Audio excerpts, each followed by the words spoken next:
So good evening, Rotarian President Sapnesh and friends of the dais. When Sapnesh reached out to me a couple of days back, and said, "Hey, can you come and speak?" So my instant reaction was that maybe he's got a bet with somebody that he'll try and get me into a Rotary meeting before 9:30. But anyways, thanks for having me over. And what I'm going to touch upon today, I think everybody is very aware that AI is probably the most revolutionary technology that's come our way. Probably easily the most revolutionary technology that we'll see in our lifetimes, and probably one of the most ever, right? But what people are missing out is really the fact that it's actually going to be transforming civilization. So I think the disruption that you will see is not going to be in technology. You're going to see a civilizational level, disruption that's happening. And I think more than a technological, disruption, you're going to see a philosophical disruption. So I think what I'm going to try and do today is in our conversation is really trying to figure out that how can I just maybe, through this talk, just kind of help you walk through, what's really happening out there. And maybe if I could give you a sense of some of the dilemmas that mankind will be facing, good and bad in both ways, right? I think that will be helpful. So, if you think about it, I think the image, when I think about technology, I think the image that really stays in my mind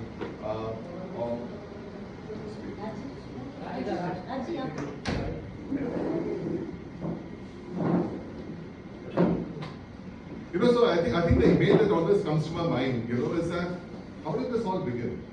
Let's say about 2 lakh years back. Somewhere thousands of years back, what was the first technological, invention that mankind did? Because if you look at humanity, we are always trying to hack nature. You're always trying to fight nature, right? What was the first step that probably happened? And if you were to think about it, it would probably be that spark that happened somewhere. Some, Neanderthal or some Homo sapien somewhere, struck 2 rocks and came a spark. And from the spark, you really had basically you had access to fire, right?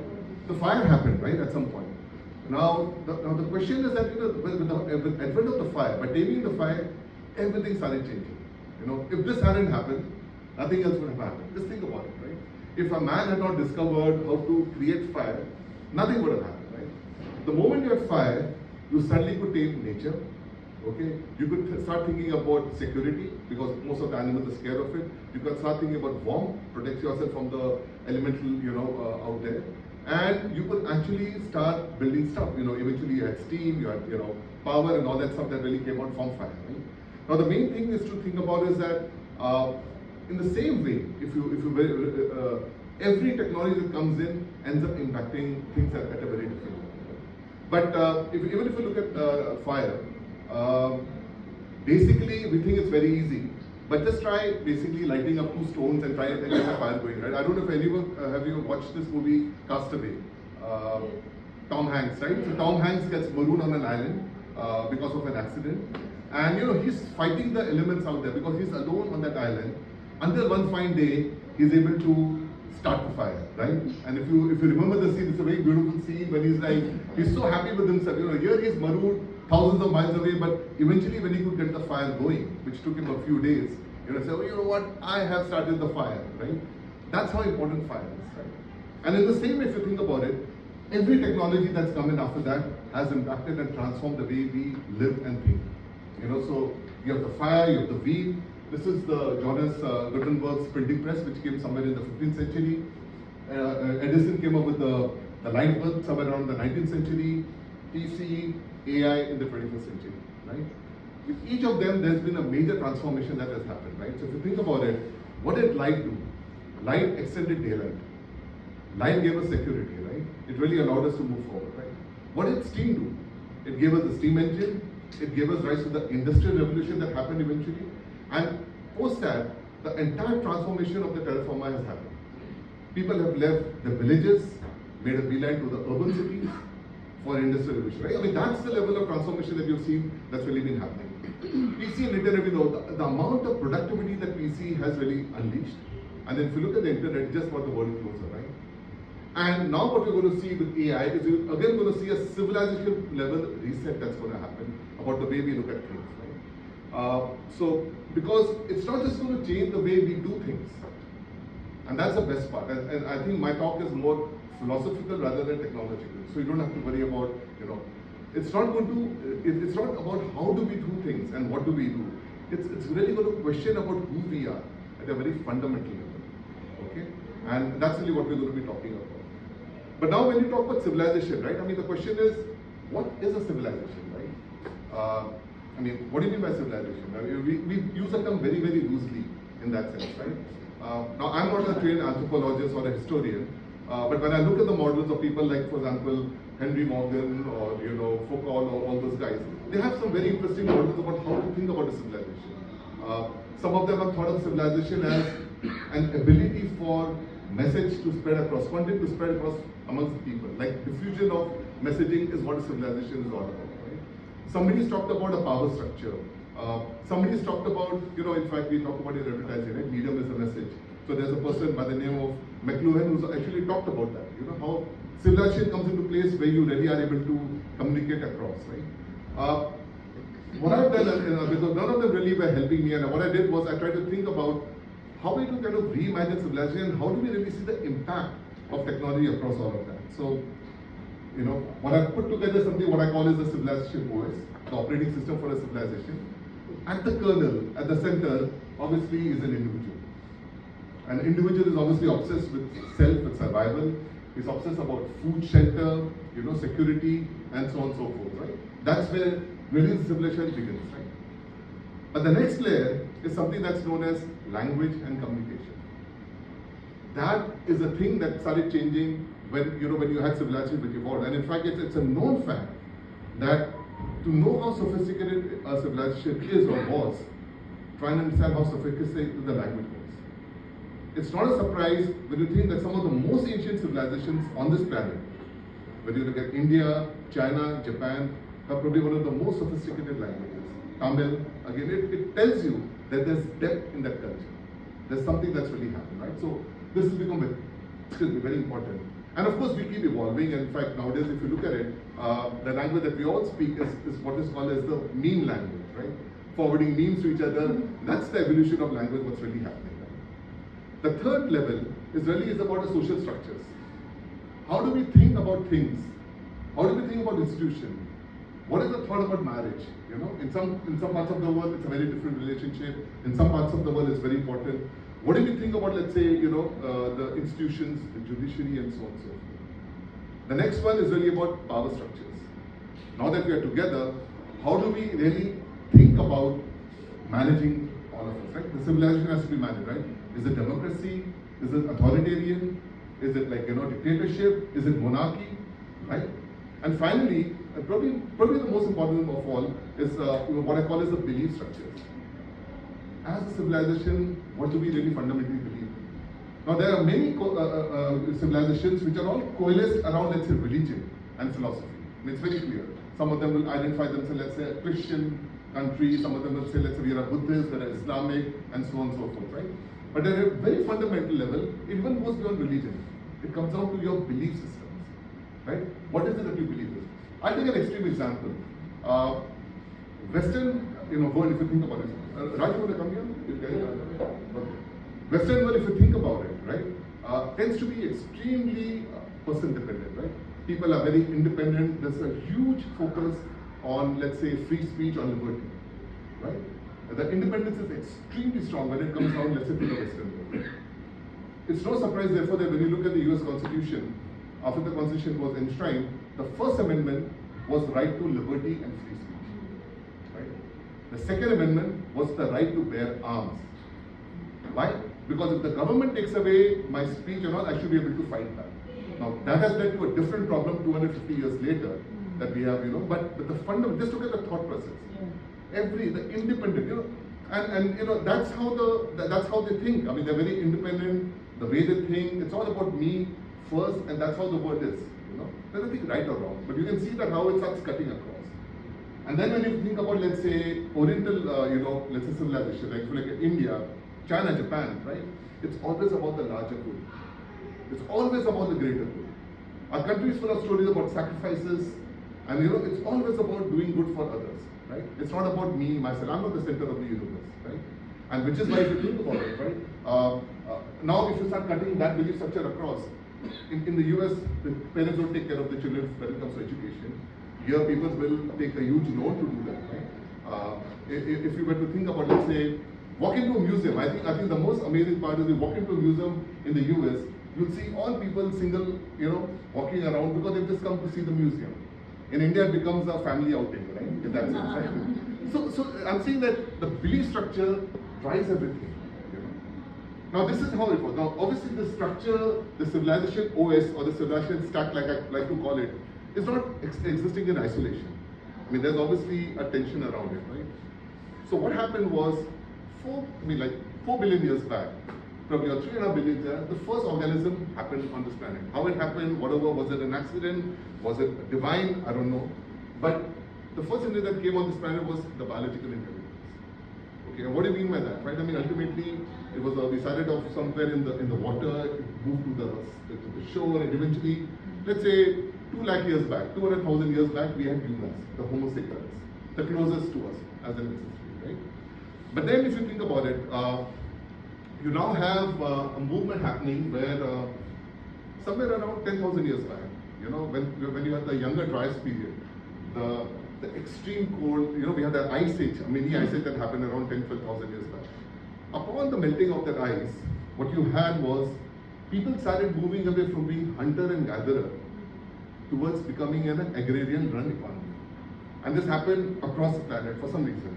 So there are a lot of conspiracy theories as to why it happened at the same time, why did it all happen. But so history, as we know, is typically 5 to 10,000 years old in that sense, right? Now, if you were to think about it, that's the time when we started living not just as isolated tribes in the sub-Saharan region and all that. We started getting together and started building. The first communities of more than 50 to 150 people started happening then.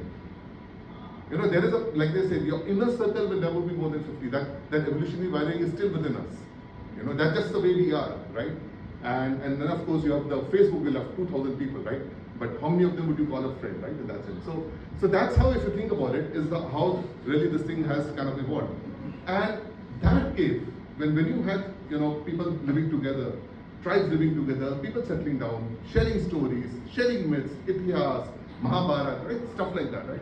You started evolving what I call this the cultural intelligence, right? So there's a new intelligence emerged now, 10,000 years back onwards, called the cultural intelligence, which is the shared knowledge, which is the shared stories that we have with each other, right? Everybody kind of gets around and talks about it, right? In fact, I don't know if you've read the book Sapiens, but Yuval Noah Harari talks very beautifully about, not necessarily culture, but he just talks about culture. I mean, these are shared stories. And he says, the reason mankind dominated across any other species is because of our ability to tell stories.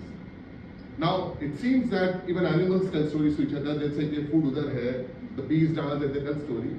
What we do very differently, interestingly, we are the only species that we know which tells fictitious stories.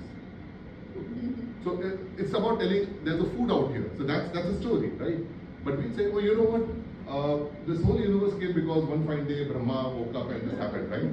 So we have stories of God, Now I'm not saying they're false or not. That's not the objective. The objective is to think about that these are stories of things that we don't even see, but our ability to kind of imagine, right? So the ideas of God, the ideas of religion, ideas of philosophy are all typically shared stories. We just got up before the program and we sang, Jana Jana Mana, the idea of a nation state. Where is the state? There is no state. But somebody basically came up with a flag, came up with a constitution, came up with the national anthem, and now, wow, here we have a state with around 1 million people. And then you're all supposed to be patriotic, you're all supposed to go die for that state, right? And if you don't, you're a seditionist, or you're so and so forth. You can go to ROC, form a company. Where is that company? There's no company, but then there's the idea of a company. You form a bylaws, you do so and so. Rotary is a story, right? So that's the power of culture, right? And that's what's been there. Now, all the way till I would say 1950, these were the only intelligent species on this planet. The biology and the culture and the stories that they talk to each other. What changed around 60 to 80 years back was the new intelligence which stepped in for the first time, which is the artificial intelligence. Right? And the funny part is that the way it's grown in 60 years is been exponentially. Biological wiring takes millennia.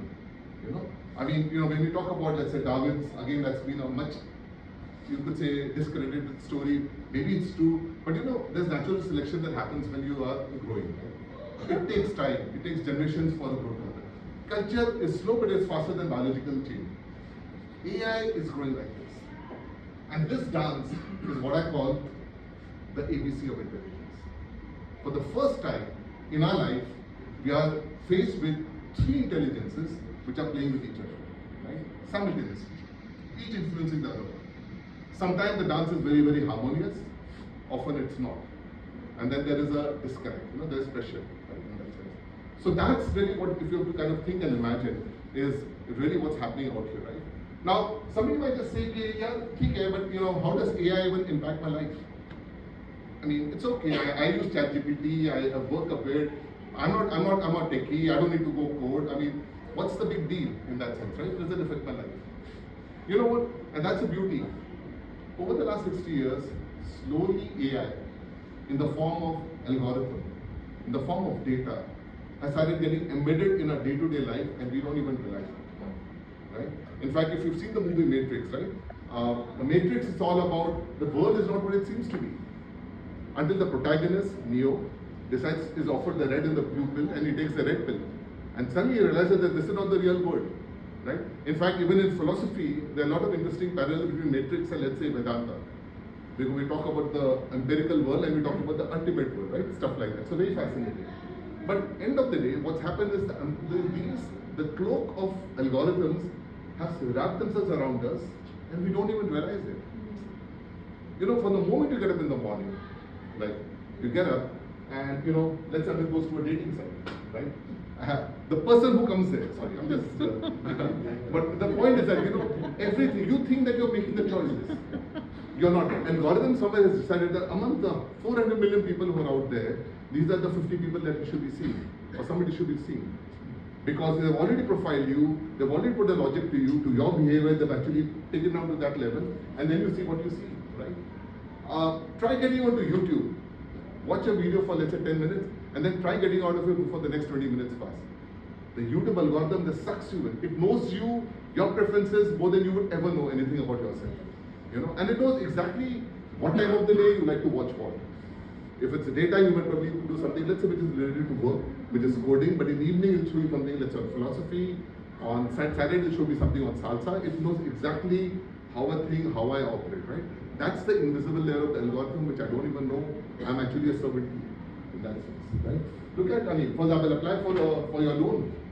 You know, there's no man out there sitting and looking at all of that when you apply, let's say, for a loan application, for an instant pay now, buy now, pay later. It's all been done by the algorithm. It's already profiled you based on your past purchase behavior, right? And so Google Maps, right? We do this. So we are actually a victim of all of this, and we don't even realize. But now, you know what? Not all algorithms are equal. I mean, some of them are less, what should I say, are more benign, and some of them are actually quite distinct. So, for example, if you think about it, and I think this is a very interesting thought. You know, just I'm saying let's try and think about what do you mean by AI, and let's try and think about what you mean by all these algorithms, and let's put them in a 2x2 matrix. I always try to put everything in 2x2 because it helps. You know, it's at work they call me the 2x2 guy, but it's fun this way, right? So let's say, for example, you were to put a 2x2 matrix for all the algorithms that's there in the planet. There's this algorithm. Who has the agency? When I say agency, who's the one who's making the decision? Is it the machine or is it the human? Right? So let's think of agency as that. Who is ultimately calling the shots? Is it the machine or is it the human? And on the y-axis, think about it in terms of that. How autonomous is the machine or the algorithm? Yani how capable it is, right? Because is it less capable? Is it extremely, capable? Now, most of the algorithms that have been touching us for the last so many years, if you look at it, for example, if you look at, so if it is about human in the loop all the time, and it has got very minimal capability, your calculator, your basic Casio calculator, your Excel sheet, your PC, right? Because it's got minimal agency. I mean, it's just a tool. It's just like something that's helping you. But if you go on to that side, a machine which is constantly working on its own without human intervention, but it's got limited capability of what it can do, is really what you call an assistant. For example, your Netflix recommendation engine. You log in, I mean, I think there are 120, 25 million people who are probably part of Netflix. All 125 million people get a recommendation engine which is catered to their viewing habits and behaviors. Right? It's working constantly in the background. You look at your, let's say, your antivirus. It's working constantly and stopping all of them. Right? In that sense. So this is on this side. But if you now start going towards, so if you now go towards machine autonomy, right? If you go on that side, automation, right? You know, if you look at, let's say, for example, autopilot, right? I mean, a plane in its 14 hours journey typically needs intervention from the pilot when it's taking off and it's landing.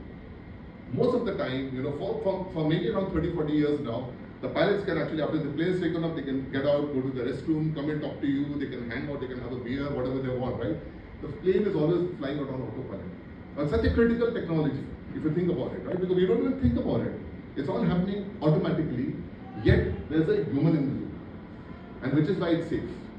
Because the moment there's crisis, one tap and it disengages, you know? And say, like, you see the movies, taking control from the autopilot, right? Right there, you know, one jerk and you're back in control, right? So it's very potent, but it's safe. Problem is happening on the right hand side. When you start talking about highly capable and, you know, no human in the loop. You know, and of course, like I said, there's good and bad. You know, wrong choice of words, not problem. But I'm saying the new stuff is happening out there, right? Because that's where you, for example, if you've seen driverless cars, you know, and now you're talking about cars which are completely running independent, you know, of the people. The Waymo, for example, has probably clocked, I don't know, like 1 billion miles. It's a Google's company.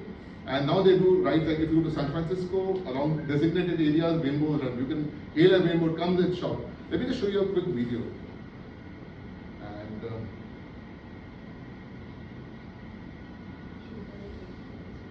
okay, I'll have to come out of it. Yeah.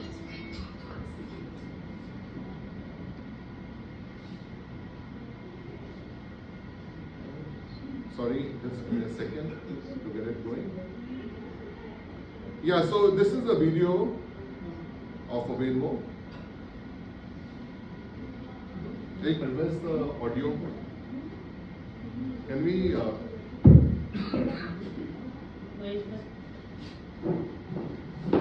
Democracy is in crisis. And I think what you need when you're looking at governance is not necessarily about liberty. I think liberty is very overrated. I think what you need is coherence. Which are the countries where there's peace, where the rest of the world is up in flames? Look at China. You may not like it, but there's coherence. Look at GCC, the Gulf states, there's coherence. They don't have democracy. Democracy already seems like an outdated idea.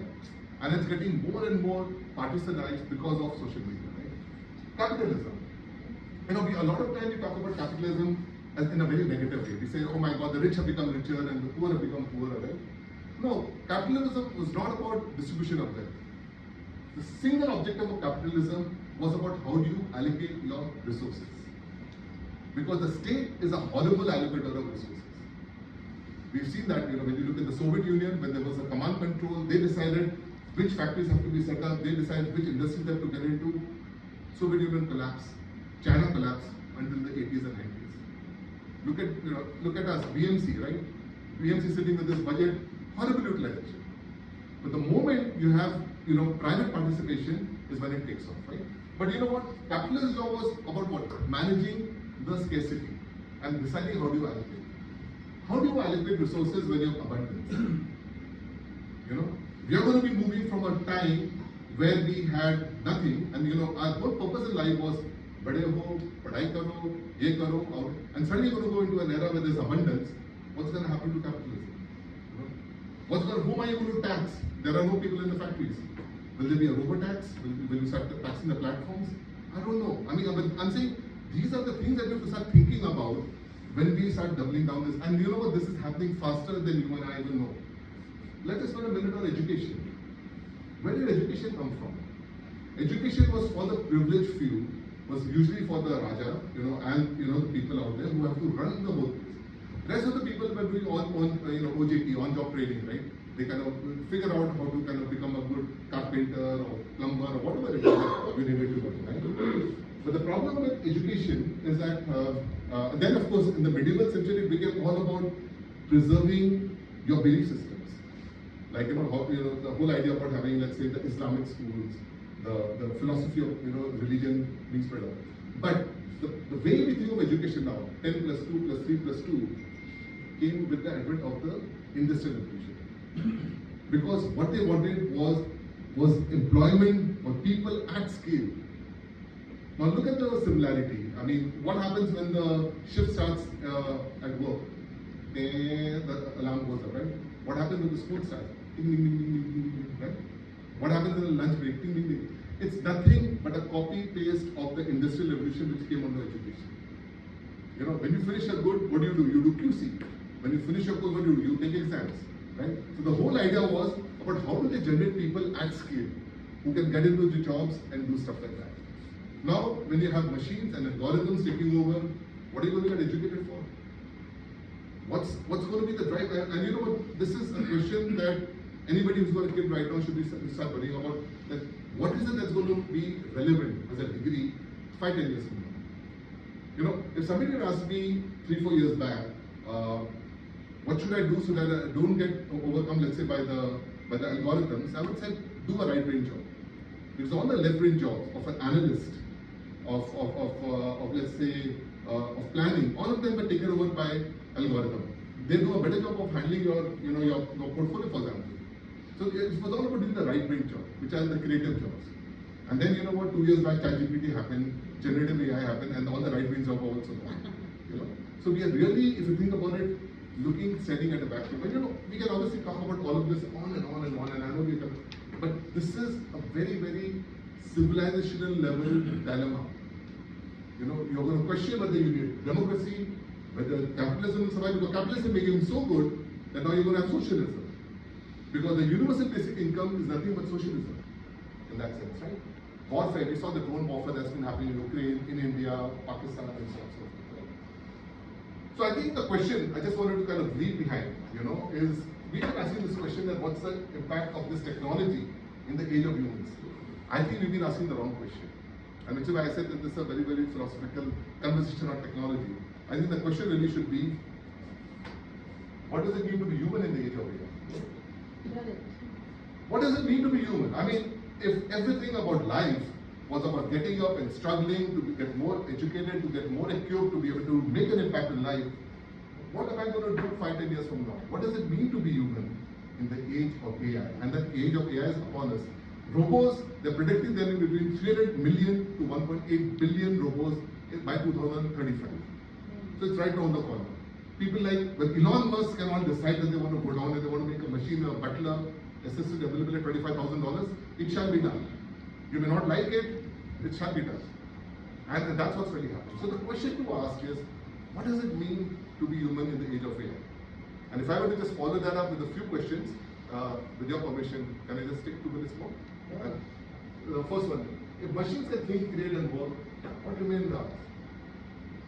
What is so distinct about being human? Now when I ask this question to some people, some professors, some philosophers, some businessmen, they say, purpose. And they say, purpose is the last frontier. What machines don't have is a sense of purpose we have. In fact, if Buddha were around and you were to ask him what's the difference between a robot and or AI and humans, he would have said the difference between the two is suffering. Because humans understand dukkha and machines don't understand dukkha. And when you use the word dukkha, that unfortunately has been very loosely and incorrectly translated. Dukkha never meant physical mental suffering. When you use the word dukkha in Pali, he was talking about the idea of pervasive dissatisfaction. The whole sense of foreboding, oh my God, हम लोग यहाँ पर बैठे हैं, but I'm sure some of you are already thinking about खाना कहाँ खाएंगे, ये विवेक कब बंद होगा, like what are we going to do tomorrow? I have this assignment, I have this work to do. We are never happy with the status quo. We are always ahead. So the difference between man and machine is, we understand dukkha, right? Machines don't need to worry about that, right? So that's really about purpose, But then I'm going to step back again. I mean, just when you think we have an answer, I'm going to step back and say, but what exactly is purpose? What do you mean by purpose? I mean, is purpose something which is intrinsic? Do all things in the universe have to have a purpose? Is it intrinsic? I mean, we believe, if you look at Aristotle, if you look at maybe the Gita, you'll also karma karo. But you know what? There's no job left, right? What karma to do, right? People are going to live forever. Things are going to, you're going to be utopian yet dystopian, right? So, like I said, if you were to analyze purpose, I think of three routes. Purpose can be, like I said, intrinsic, but I don't think there's an intrinsic answer of purpose. I mean, it's not like given to us by some divine force or something.